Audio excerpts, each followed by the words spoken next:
SYL विवाद का होगा समाधान। दिल्ली में एक साथ बैठेंगे सीएम, नायब सैनी और भगवंत मान। हुड्डा ने कहा फैसला हरियाणा के हक में तो बातचीत क्यों। हरियाणा में बीजेपी के जिला संगठनों का ऐलान। करनाल में जिला अध्यक्ष प्रवीण लाठर ने बनाई 22 लोगों की टीम। तो पानीपत में दुष्यंत भट्ट ने जारी की 85 लोगों की सूची। कूड़ा उठाने वाली कंपनी का टेंडर खत्म होने से कूड़े के ढेर में तब्दील हुआ रोहतक। गली चौक चौराहों पर लगा कूड़े का अंबार। गंदगी और बदबू से शहर में बीमारियां फैलने का बड़ा खतरा। सोनीपत में भारी बारिश से बढ़ी लोगों की मुसीबतें। सड़कों और गलियों में भरा बारिश का पानी। शनि मंदिर रेलवे अंडरपास स्विमिंग पूल में हुआ तब्दील। ट्रेड यूनियनों के भारत बंद का हरियाणा में मिलाजुला असर। कई जगहों पर कर्मचारियों ने दिया धरना तो कुछ जगहों पर सामान्य रहा यातायात। करनाल में किसान की करंट लगने से मौत के मामले में ऊर्जा मंत्री अनिल विज ने लापरवाही के आरोप में एसडीओ, जेई समेत 6 कर्मचारियों को किया सस्पेंड। डंकी रूट को लेकर ईडी की पंजाब और हरियाणा में बड़ी कार्रवाई। 11 जगहों पर की छापेमारी। अमेरिका से निकाले जाने से जुड़े मामले में कार्रवाई। हिसार में कबाड़ की दुकान में ब्लास्ट मामले में खुलासा। असिस्टेंट प्रोफेसर ने एक्सपेरिमेंट के बाद बेचा था विस्फोटक से भरा पाइप। पुलिस ने किया गिरफ्तार। राजस्थान के चूरू में वायुसेना का जगुआर लड़ाकू विमान दुर्घटनाग्रस्त। भानुदा गांव के पास हुआ हादसा। दुर्घटना स्थल से एक शव भी बरामद। दिल्ली में पुराने वाहनों को ईंधन न देने का फैसला 31 अक्टूबर तक टला। 1 नवंबर से दिल्ली समेत गुरुग्राम, फरीदाबाद और सोनीपत में फिर से होगा लागू।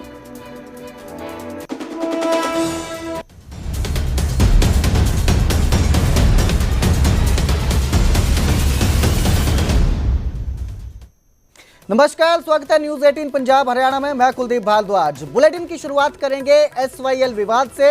एसवाईएल विवाद पर आज दिल्ली में बड़ी बैठक है। केंद्र सरकार के साथ पंजाब और हरियाणा की यह बैठक है। इस बैठक में केंद्रीय जल शक्ति मंत्री सीआर पाटिल इसकी अध्यक्षता करेंगे। पंजाब और हरियाणा के सीएम इस बैठक में शिरकत करेंगे। सीएम भगवंत सिंह मान और सीएम नायब सिंह सैनी इस बैठक में शामिल होंगे। तो अब से थोड़ी ही देर में यह बैठक शुरू होगी, जिसमें एसवाईएल विवाद को लेकर चर्चा की जाएगी और उम्मीद की जा रही है कि इस बैठक से इस विवाद का समाधान निकल सकता है, हल निकल सकता है। तो आज ये बैठक है एसवाईएल की। आपको बता दें कि एसवाईएल का जो ये विवाद है, इसको लेकर आज समाधान होने की उम्मीद है। हम आपको बता देते हैं कि ये बैठक अहम क्यों है। पंजाब और हरियाणा के बीच 4 दशकों से ये विवाद चल रहा है। केंद्र, पंजाब और हरियाणा के बीच अब तक 3 बैठकें हो चुकी हैं। केंद्र, पंजाब और हरियाणा के बीच बैठकों के बाद अब जो है ये उम्मीद जताई जा रही है कि इस बार समाधान निकलेगा। साल 2020, 2022 और 2025 में जब माफ़ी चाहूँगा 2023 में बैठकें जो हुई थी वो बेनतीजा रही थी। सुप्रीम कोर्ट हरियाणा के पक्ष में पहले ही फैसला सुना चुका है। सुप्रीम कोर्ट ने आपसी सहयोग से समाधान निकालने के आदेश दिया था। 13 अगस्त को सुप्रीम कोर्ट ने एसवाईएल विवाद पर दोबारा से सुनवाई होनी है। केंद्र सरकार भी मुद्दे का हल निकालना चाहती है। पंजाब सरकार हरियाणा को पानी देने के लिए तैयार नहीं है। आपको एसवाईएल से जुड़ा इतिहास भी बताते हैं। सतलुज यमुना लिंक एसवाईएल का निर्माण 1982 में शुरू हुआ था। भारी विवाद के बाद साल 1990 में एसवाईएल का काम बंद कर दिया गया। 1996 में हरियाणा ने हाई कोर्ट का रुख किया। 2002 में कोर्ट ने नहर के निर्माण का कार्य को पूरा करने का निर्देश दिया। 2004 में कोर्ट ने केंद्र पर इस काम को पूरा करने का निर्देश दिया। 2004 में पंजाब में कैप्टन सरकार थी जिसने जल समझौतों को रद्द कर दिया। 2016 में अकाली सरकार ने अधिग्रहित जमीन को डी-नोटिफाई कर दिया। अब बड़ा सवाल ये है कि इस बैठक से क्या होगा। बैठक से एसवाईएल का हल निकलेगा या नहीं, ये बड़ा सवाल है। क्या हरियाणा को उसके हक का पानी मिलेगा? इसके साथ ही बैठक से हल नहीं निकला तो इसके बाद हरियाणा क्या करेगा? ये कुछ सवाल हैं जो उठ रहे होंगे आपके मन में भी, जो पैदा हो रहे हैं कि अब तक 3 बैठकें हुई हैं, बेनतीजा रही है और इस बार भी इस बैठक में इस विवाद का समाधान नहीं निकला तो क्या होगा। इस बैठक में समाधान नहीं निकला तो क्या गंगा का पानी हरियाणा पर लाने के लिए विचार किया जा सकता है। तो आज बैठक है, कुछ ही देर में बैठक होगी जिसमें सीएम भगवंत सिंह मान और सीएम नायब सिंह सैनी दोनों मौजूद रहेंगे और उम्मीद जताई जा रही है कि इस बैठक में SYL का जो विवाद है उसका समाधान निकल सकता है।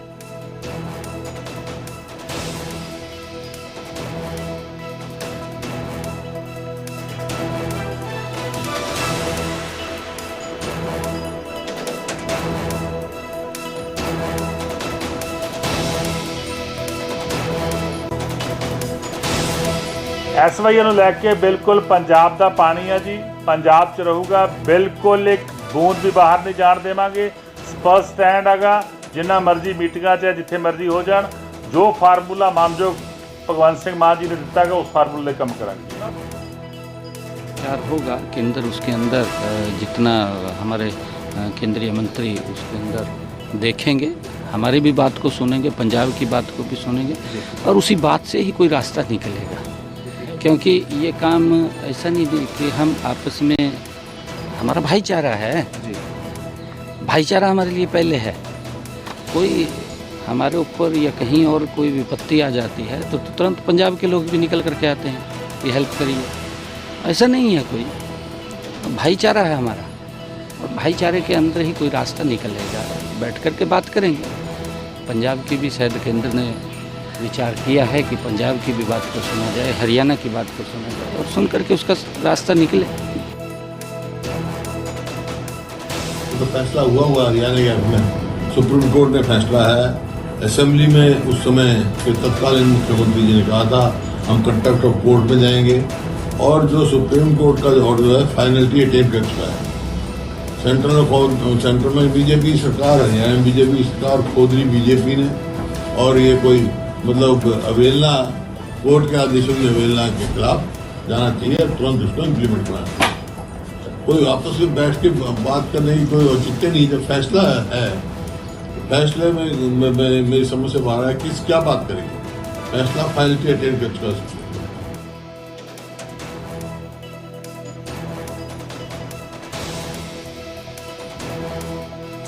तो केंद्र सरकार के साथ पंजाब और हरियाणा की बैठक है, कुछ ही देर में यह बैठक शुरू होगी जिसमें केंद्रीय जल शक्ति मंत्री CR पाटिल जो है इस बैठक की अध्यक्षता करेंगे।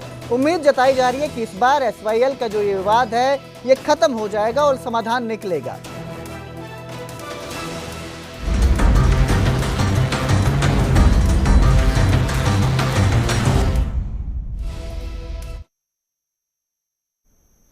और अब बात रोहतक की, जहां पूरा शहर कूड़े के ढेर में तब्दील होता दिखाई दे रहा है। गली, चौक, चौराहे, हर जगह पर कूड़े का ढेर नजर आ रहा है। दरअसल कूड़ा उठाने वाली एजेंसी का टेंडर खत्म हो चुका है और नया टेंडर आने में समय लग रहा है, जिससे शहर की हालत लगातार खराब होती जा रही है। सड़कों पर लगा कूड़े का ढेर बदबू फैला रहा है और लोग परेशान हैं। शहर को साफ सुथरा रखने की नगर निगम की रणनीति फेल होती दिखाई दे रही है। निगम के अधिकारी और कर्मचारी AC कमरों में बैठकर रणनीति बनाने में मशगूल है, लेकिन जो जनता है वो परेशानी का सामना कर रही है। अस्थायी तौर पर 3 महीने के लिए घर घर कूड़ा उठाने के लिए कंपनी के लिए टेंडर किया गया है, लेकिन लोगों को गंदगी से छुटकारा कब मिलेगा, ये सवाल सबको परेशान कर रहा है। गिरते हैं ना, जो ये कहना में ट्राली वाले भी खिला जाते हैं। ये कितने दिन से दिक्कत आ रही है? ये कितने दिन, कम से कम 15-20 मिनट हो गए। प्रशासन भी कोई काम नहीं कर रहा और ना के कमेटी वाले काम कर रहे। ये 10 दिन से पड़ा है, हड़ताल हो रही है, हड़ताल हो रही है इसलिए। फिर कैसे काम चलता है? फिर देखो आप करोगे जो कुछ सरकार करेगी, सब ना निकलता। कोई कूड़ा उठाने नहीं आ रहा ना, बदबू इतनी हो रही है, बदबू फ्री है, परेशान हो रहे हैं लोग बाग। बहुत परेशान हो रहे हैं। कूड़े वाले आते नहीं गली में कूड़ा लेने के लिए, तो सड़क पे तो गिरेंगे और कहाँ गिरेंगे जी, आते नहीं। यहाँ बहुत परेशान हो रहे हैं, 15 दिन से कम हो रहे हैं। और झाड़ू वाले तो बिल्कुल ही नहीं आते, कमेटी वाले आते ही नहीं। साइड तो पता नहीं हड़ताल है, पता नहीं क्या चीज है। फिर दिक्कत क्या हो रही है? दिक्कत सर स्मेल, बच्चे बीमार हो रहे हैं, कितनी बीमारियां फैल रही है, स्मेल कितनी गंदी आ रही है, खड़ा भी नहीं होया जा रहा है यहाँ पर। तो इसका इशू एक्चुअली ट्रांजिट पीरियड कह सकते हैं आप इसमें, जो हमारा डोर टू डोर का जो टेंडर था वो भी ख़त्म हुआ है। एक शॉर्ट टर्म अरेंजमेंट की है, क्योंकि जो नया टेंडर मैच्योर होने में थोड़ा समय लग सकता है, क्योंकि उसका थोड़ा प्रोसीजर है, अप्रूवल के लिए जाएगा। तो जब तक हमने ना एक शॉर्ट टर्म अरेंजमेंट की है, 3 महीने के लिए हमने 5 जोन में शहर को बांट के एजेंसियों को दिया है। तो उस ट्रांजिट पीरियड में उनको मशीनरी अरेंज करना, मैन पावर अरेंज करने में थोड़ा सा इशू हो रहा है। आज आपने देखा कुछ परसेंट, लगभग 30 से 40% शहर में डोर टू डोर भी स्टार्ट हो गया है, और विद इन 1 और 2 डेज मतलब हम इंश्योर करेंगे कि वो कम्प्लीटली शुरू हो जाए। बाकी नगर निगम पूरी कोशिश कर रहा है कि आपके जो सेकेंडरी पॉइंट्स हैं वो क्लियर रहे। मैक्सिमम हमारे लोग रात तक भी लगेंगे। आज भी सर की तरफ से डायरेक्शन है कि रात को भी कूड़ा उठाया जाए। तो उधर प्रदेश में बीपीएल कार्ड को लेकर सियासी घमासान जारी है। कांग्रेस ने बीपीएल कार्ड घोटाले का आरोप लगाया है, तो वहीं कांग्रेस सांसद दीपेंद्र हुड्डा का इस मामले में बड़ा बयान भी सामने आया और उन्होंने कहा कि चुनाव के समय 75% आबादी को बीपीएल से जोड़ा गया। चुनाव के बाद बीपीएल से नाम काटे जा रहे हैं। आरोपों पर मंत्री किशन बेदी ने भी पलटवार किया है और कहा कि जिन परिवारों ने एक से ज्यादा कार्ड बनाए हैं सिर्फ उनके ही नाम कटे हैं, बाकी किसी के नाम नहीं काटे जा रहे हैं। बहुत से ऐसे परिवार जो पात्र नहीं भी थे सरकार की इन योजनाओं के लाभ के, लेकिन वोट के लिए प्रलोभन देने की दृष्टि से ये कार्ड बने, क्योंकि अब जो घोटाला सामने आ रहा है, लगातार हर महीने लाखों बीपीएल कार्ड अब काटे जा रहे हैं। पिछले 3 महीने में, इस महीने की सूची कल आई सामने, 3 महीने में पिछले हरियाणा में 6.5 लाख के लगभग बीपीएल कार्ड काटे गए हैं, यानी कि 25,44,000 लोगों के बीपीएल कार्ड कटे हैं पिछले 3 महीने में। और लगभग इतने ही कार्ड बनाए गए थे लोकसभा और विधानसभा चुनाव के बीच में, और इससे कई ज़्यादा बनाए गए आखिरी सरकार के अंतिम वर्षों में। और चुनाव आयोग को भी इस बात को, चुनाव के नतीजों को प्रभावित करने की दृष्टि से इस बात का संज्ञान लेना चाहिए। जब इस प्रकार का विषय संज्ञान में आया, कुछ लोगों की व्यक्तिगत शिकायतें थी और कुछ लोगों को जब पीपीपी से जोड़ा गया, इसकी गहराई में गए हम। परंतु अब जब जांच की गई, व्यक्तिगत उन लोगों ने अपने एफिडेविट दिए, हमारा मीटर भी अलग है जी, हमारी रसोई भी अलग है, हमारा घर की एंट्री भी अलग है। अब जब जांच की गई तो जांच करने के बाद वो चीजें कुछ झूठी मिली है। लोग एक ही छत के नीचे रह रहे हैं, एक ही रसोई में खाना बन रहा है, एक ही सारा घर में सब कुछ है, परंतु कुछ छोटे मोटे लालचों के लिए उन लोगों ने अपनी फैमिली आईडी अलग करवा ली और उस नाम पर राशन कार्ड भी बीपीएल में अपना नाम जुड़वा लिया। तो सरकार की जांच करना आवश्यक बनता था, तो हमने जांच की। जो लोग कमी मिले जिन कागजों में, उन लोगों की छंटनी कर दी। अब छंटनी नहीं कर रहे थे तब कांग्रेस को परेशानी थी, अब छंटनी कर दी तब परेशानी है। करनाल में बीजेपी की टीम का ऐलान कर दिया गया है। करनाल बीजेपी अध्यक्ष ने टीम का ऐलान किया। प्रवीण लाठर संभाल रहे हैं अध्यक्ष पद की जो जिम्मेदारी है वो संभालेंगे। उपाध्यक्ष, महामंत्री, सचिव समेत 22 लोगों को जगह मिली है। जिले में 6 उपाध्यक्ष बनाए गए हैं। तो अब करनाल में जो है ऐलान कर दिया गया है, बीजेपी ने अपनी टीम का ऐलान किया है और प्रवीण लाठर जो है वो अध्यक्ष बने हैं। वहीं उपाध्यक्ष, महामंत्री, सचिव समेत 22 लोगों को जिले में जगह मिली है, टीम में जगह मिली है और जिले में 6 उपाध्यक्ष बनाए गए हैं। बात यही रहता है कि सभी को दायित्व दिया गया है और सभी हम एक दायित्व को काम समझ के करते हैं। सभी साथ मिलकर, चाहे वो बूथ का कार्यकर्ता हो, चाहे हमारे प्रदेश नेतृत्व का, प्रदेश लेवल का कार्यकर्ता हो, सभी साथ मिलकर हम काम करते हैं और भारतीय जनता पार्टी संगठन को और मजबूत करने का काम हम सब मिलकर करेंगे। और इसी के साथ मैं इन सभी कार्यकर्ताओं को जिनकी नियुक्तियाँ हुई हैं बहुत बहुत बधाई दूंगा। पानीपत जिला कार्यकारिणी की भी घोषणा हुई। जिला अध्यक्ष दुष्यंत भट्ट ने सूची जारी की है जिसमें जिले में 6 जिला उपाध्यक्षों को जगह मिली है। 2 महामंत्री, 7 सचिव समेत 85 लोगों को जिम्मेवारी दी गई है। तो जिला अध्यक्ष दुष्यंत भट्ट ने सूची जारी कर ये जानकारी दी है और अब पानीपत में भी जिला कार्यकारिणी की घोषणा कर दी गई है। परिवार में सारा संतुलन बना के चारों विधानसभाओं का और जातिगत तालमेल भी बनाकर और हर प्रकार की व्यवस्था को ध्यान में रखते हुए, भविष्य की राजनीति को ध्यान में रखते हुए और संगठनात्मक दृष्टि से भारतीय जनता पार्टी वैसे तो बहुत ज्यादा मजबूत है आज और ज्यादा मजबूत हो उस सब चीजों का ध्यान रखते हुए, सभी का तालमेल बनाते हुए इस सूची को जारी किया गया है। केंद्र सरकार के खिलाफ देश के 10 मजदूर संगठनों की हड़ताल का हरियाणा में मिला जुला असर देखा जा रहा है। हरियाणा में केंद्रीय ट्रेड यूनियनों और कर्मचारी संघों के आह्वान पर 40 से अधिक विभागों के कर्मचारी हड़ताल पर हैं। इसमें 55 बोर्ड और निगमों के कर्मचारी और संगठनों के पदाधिकारी शामिल हैं। कुरुक्षेत्र में रोडवेज की 8 यूनियनों के पदाधिकारी हड़ताल का समर्थन करते हुए दिखाई दिए। हालांकि यूनियन के मेंबर्स हड़ताल में शामिल नहीं हैं।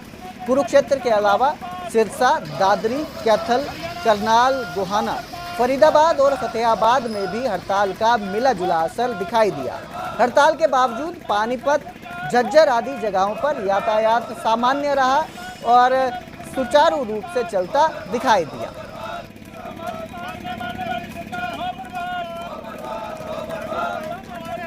आज देश भर में ट्रेड यूनियन और क्षेत्रीय यूनियन ने हड़ताल का ऐलान किया है। कई जगह उनका असर भी देखने को मिल रहा है, लेकिन करनाल में हड़ताल का असर देखने को नहीं मिल रहा है। रेल चल रही है, बस चल रही हैं, डाक सेवाएं चल रही हैं, साथ ही साथ बैंकिंग सेवाएं चल रही हैं। लेकिन करनाल के अंदर जो नागरिक अस्पताल है, वहाँ पर सुबह के वक्त हड़ताल हुई थी कर्मचारियों की 2 घंटे की, जिसके बाद काम जो है वो स्लो हो गया था। ये तमाम मरीज के परिजन हैं या फिर खुद मरीज हैं जो इलाज करवाने के लिए नागरिक अस्पताल में आते हैं। और आप देख सकते हैं एक दिन पर्ची का जो काम था कटने का, वो थोड़ा सा स्लो हो गया था क्योंकि हड़ताल पर कर्मचारी चले गए थे। ऐसे में बाकी कर्मचारियों को बिठाया गया था या फिर बेहद ही धीरे चल रहा था, जिसके चलते अब लंबी लंबी कतारें लग रही हैं। लोग परेशान हो रहे हैं, कई घंटों से लाइनों में लगे हुए हैं और चाहते हैं कि जल्द से जल्द ये काम हो। कितनी देर से खड़े हैं आप? कब आए थे यहाँ पर? तकरीबन 9 बजे आई थी। 9 बजे आए थे? 9 बजे से आकर खड़े हैं। क्या कुछ कह रहे हैं? पर्ची कटने में देरी क्यों? हाँ, कह रहे देरी है, लंबे लाइन लगी है। लंबी लाइन है। आप कब से खड़े हैं यहाँ पर? जी 1 घंटा हो गया खड़े ना, 2 घंटे पूरा खड़े ना। अभी तक नंबर नहीं आया? आगे तक बढ़ाना करी नंबर कटान दे। क्या कुछ कहना चाहेंगे? क्या परेशानी, कब से लाइन में लगे हुए हैं? भैया मैं तो लाइन देख के ही मेरे को परेशानी हो रही है। तो ये देख सकते हैं तमाम महिलाएं हैं जो परेशानी का जिन्हें सामना करना पड़ रहा है। दूसरी तरफ पुरुषों की भी लाइन है। हालांकि अब कर्मचारी वापस अपने काम पर लौट आए हैं। आज आपको बता दें कि ट्रेड यूनियंस की हड़ताल है। उनकी मांग है कि न्यूनतम वेतन जो है वो 26,000 होना चाहिए। साथ ही साथ ओपीएस की बहाली होनी चाहिए, यानी कि ओल्ड पेंशन स्कीम की। और इसके अलावा जो किसान संगठन अपनी हड़ताल पर बैठे हैं, उनका कहना है कि ऋण माफ हो, एमएसपी लागू किया जाए, उस पर कानून बनाया जाए। हालांकि वो सरकार का विषय है, सरकार उस पर क्या संज्ञान लेती है। लेकिन अगर इस तरीके की हड़ताल कहीं पर भी देखने को मिलती है तो उसका सीधा असर आम पब्लिक पर देखने को मिलता है और आम पब्लिक परेशान होती है।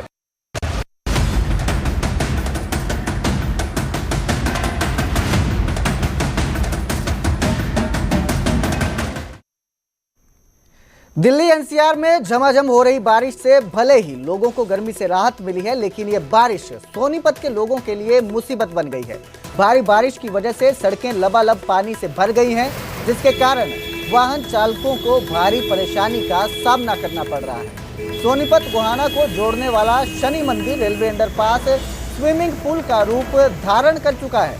बारिश ने नगर निगम की तैयारियों की पोल खोल दी है। जिस प्रशासन ने पूरी तैयारी का दावा किया था, अब वो नगर निगम की बारिश के सामने जो है बेबस नजर आ रहा है। लोग अपना गुस्सा प्रशासन पर निकाल रहे हैं। आप देख सकते हैं पानी से लबालब भरी सड़कों पर निकलना लोगों के लिए मुश्किल बना हुआ है। तो शनि मंदिर ये पुल के नीचे इतना पानी आ जाता है, बारिश के टाइम पर बच्चे को स्कूल में जाने में बड़ी दिक्कत होती है और यहाँ पर कोई समाधान नहीं कर रहे हैं पानी का। और यहाँ पर जनरेटर निकालते हैं, कर्मचारी नहीं आते हैं काम करने के लिए। ये देखो अंडरपासिंग पुल है, यहाँ पर बहुत पानी भर जाता है, छोटे बच्चों को निकाल। सुबह थोड़ी सी बरसात में थोड़ी सी बरसात में ही पानी भर जाता है।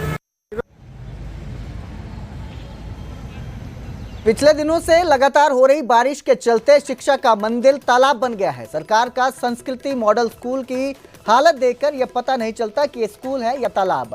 बारिश का असर पानी मैदान से लेकर कमरों तक पहुंच गया है। हालातों को देखते हुए स्कूल प्रबंधन ने 2 शिफ्टों में क्लास लगाने का फैसला लिया। जन स्वास्थ्य विभाग ने पानी निकासी के लिए मोटरें लगा दी, लेकिन इसके बावजूद हालात वैसे हैं, कोई सुधार दिखाई नहीं दे रहा।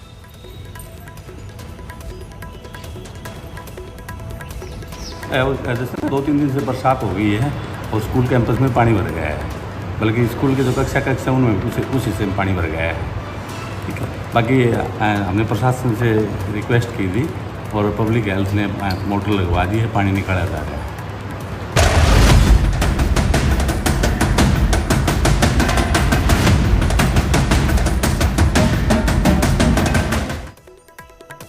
नूंह में सौतेली मां को भगाने का मामला सामने आया है। 17 साल के लड़के ने इस घटना को अंजाम दिया है। 40 साल की सौतेली मां को लेकर जो युवक है वो फरार हो गया है। आरोपी महिला 30,000 कैश और जेवर लेकर फरार है। सौतेली मां को लड़के ने भगाकर ले गया और फिर कोर्ट में शादी कर ली। पीड़ित पिता ने पुलिस से कार्रवाई की मांग की है। तो यह मामला सामने आया है नूंह में, जहां सौतेले बेटे ने मां से शादी कर ली, पहले भगा कर ले गया और फिर कोर्ट में शादी कर ली। आपको बता दें कि इसके बाद पिता ने मामले की शिकायत दी है। लड़के की उम्र जो है वो 17 साल की बताई जा रही है, वहीं मां की उम्र 40 साल की बताई जा रही है, जिन्होंने शादी कर ली। मेरी घरवाली 15 साल मेरे साथ रही थी। जो मैंने पहले शादी करी वो उसका लड़का आया था मेरे पास बड़ा होकर, फिर उसके बाद में मेरे पास 3 महीना रहा था। उससे वो सेट होकर के अपनी माँ बनाई थी, पैर छीता था और उसको लेकर के फरार हो गया। अपनी सौतेली माँ को लेकर फरार हो गया। हाँ, उसकी माँ ही थी सौतेली हो। 4 महीने उसको कुछ पता चला? कोई पता नहीं है। और पुलिस ने उठा के लेके आई थी SI पुष्पा जी, पुष्पा मैडम उठा के लेके आई और 30,000 रुपये लेकर के फरार कर दिए। में उन्होंने स्वर्ण पदक जीता है। मैरीकॉम के बाद बॉक्सर साक्षी का जलवा देखने को मिला। भिवानी पहुंचने पर साक्षी का भव्य स्वागत किया गया। अब वर्ल्ड बॉक्सिंग चैंपियनशिप की तैयारी होगी। ओलंपिक में पदक जीतना हमारा लक्ष्य था, ये साक्षी ने कहा है। लौटने के बाद, अपनी जीत के बाद साक्षी का बयान सामने आया है। उन्होंने बताया कि जो ओलंपिक में पदक जीतना है वो उनका लक्ष्य था। 2028 ओलंपिक की प्रबल दावेदार है। ये कोच जगदीश का कहना है कि साक्षी 2028 ओलंपिक की भी प्रबल दावेदार है। साक्षी, कहाँ पर ये चैंपियनशिप थी और कौन सा आपको मेडल मिला? फिलहाल बात करें तो मैं अभी वर्ल्ड बॉक्सिंग कप में गोल्ड मेडल जीत के लाई हूँ, जो कि अस्ताना कजाकिस्तान में था। तो किस तरह की फाइट थी? किसको हराया? कितने अंक से हराया? मेरी 4 बाउट हुई गोल्ड मेडल के लिए। फर्स्ट बाउट मेरी इंग्लैंड के साथ थी, जो कि 2 बार की ओलंपियन थी। उसको मैंने 5-0 से हराया यूनानिमसली। उसके बाद ब्राज़ील के साथ थी, वो भी ओलंपियन थी। उसके बाद उज्बेक के साथ थी और फाइनल बाउट मेरी USA के साथ थी। तो मैंने 4 बाउट 5-0 से जीती।